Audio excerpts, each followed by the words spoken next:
I had never set foot in Tibet.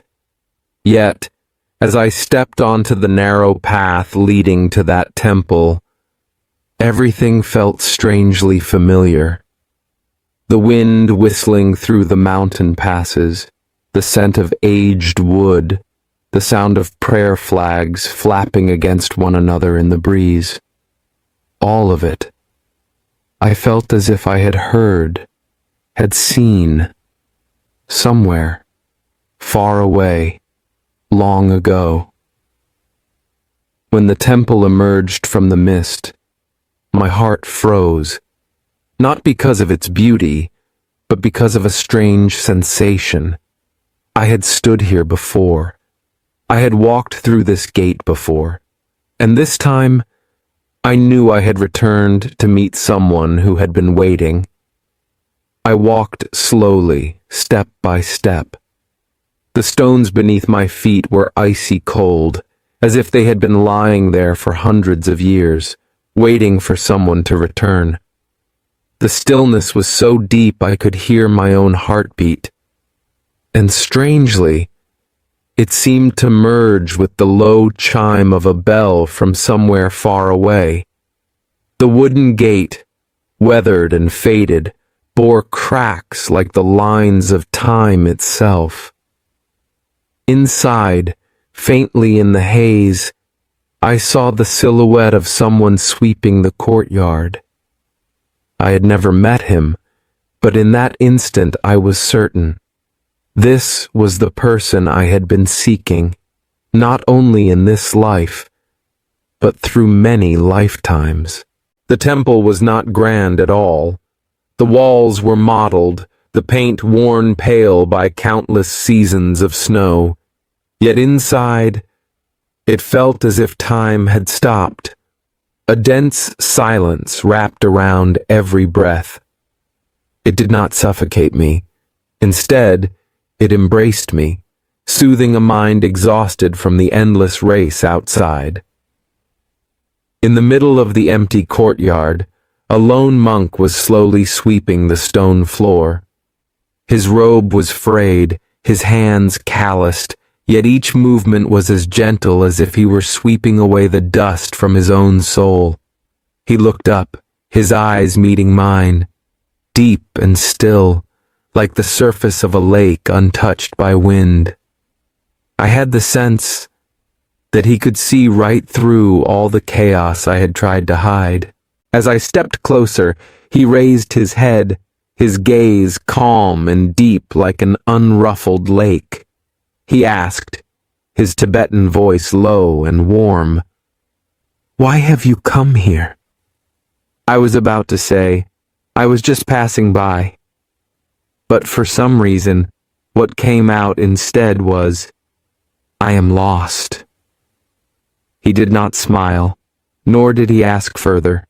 He simply set the broom aside and gestured for me to sit. No elaborate rituals, no ringing of bells, no scent of incense. Just two human beings, sitting across from each other on cold stone, in a stillness so profound we could hear our own heartbeats. We sat in silence for a long time. The wind outside slipped through the cracks of the door, carrying with it the fluttering of prayer flags. He studied me for a while, then spoke. "You think you are lost because the road ahead is unclear, but in truth, you are lost because you are running away from yourself. In this life you have traveled far, yet still feel you have not come home." His words struck me like an arrow straight into my heart. It was something I had never told anyone, something I had even hidden from myself. I was stunned. He continued, "We change our homes, our jobs, the people around us. Yet rarely do we change the way we face ourselves. And so, the feeling of being lost follows us, like a shadow. Many wander the world searching for answers, yet forget to pause and listen to the small voice within. I stayed silent, but inside, every word resonated like a ringing bell. I began to speak.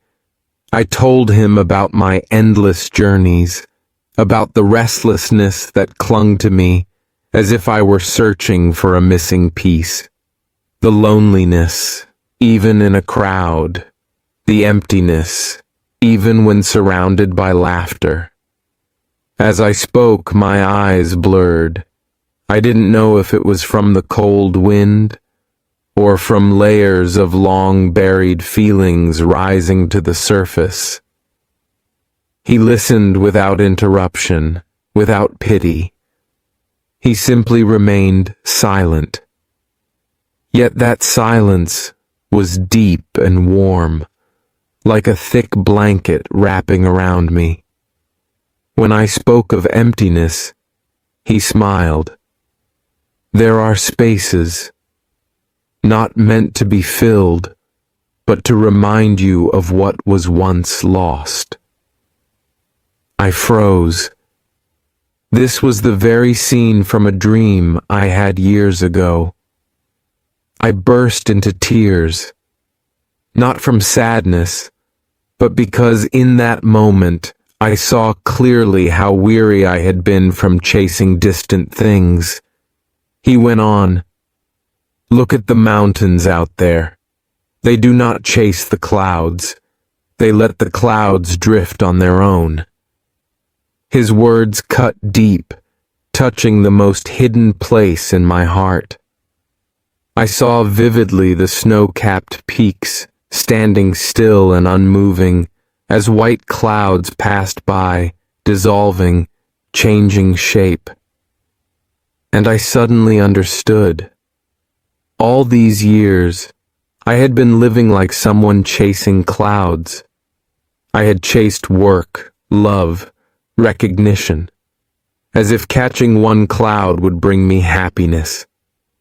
But clouds can never be held. Tears fell, warm against my freezing hands.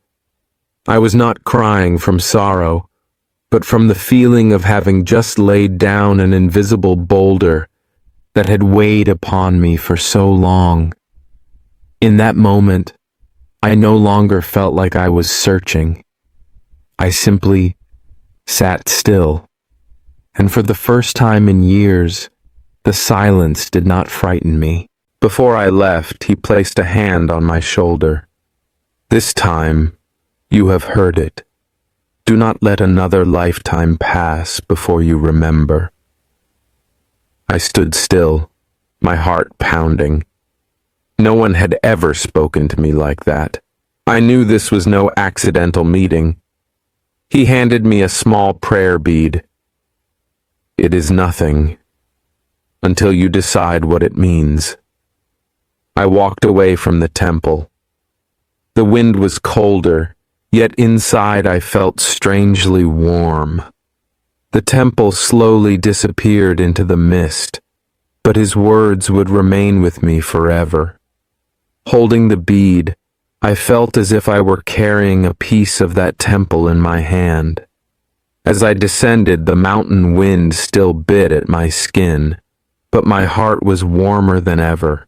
Sometimes the journeys that change our lives are not to bright or famous places.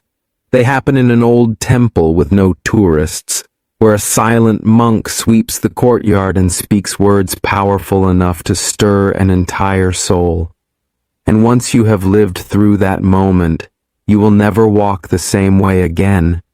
If you have ever experienced a moment that awakened your soul like that, share your story.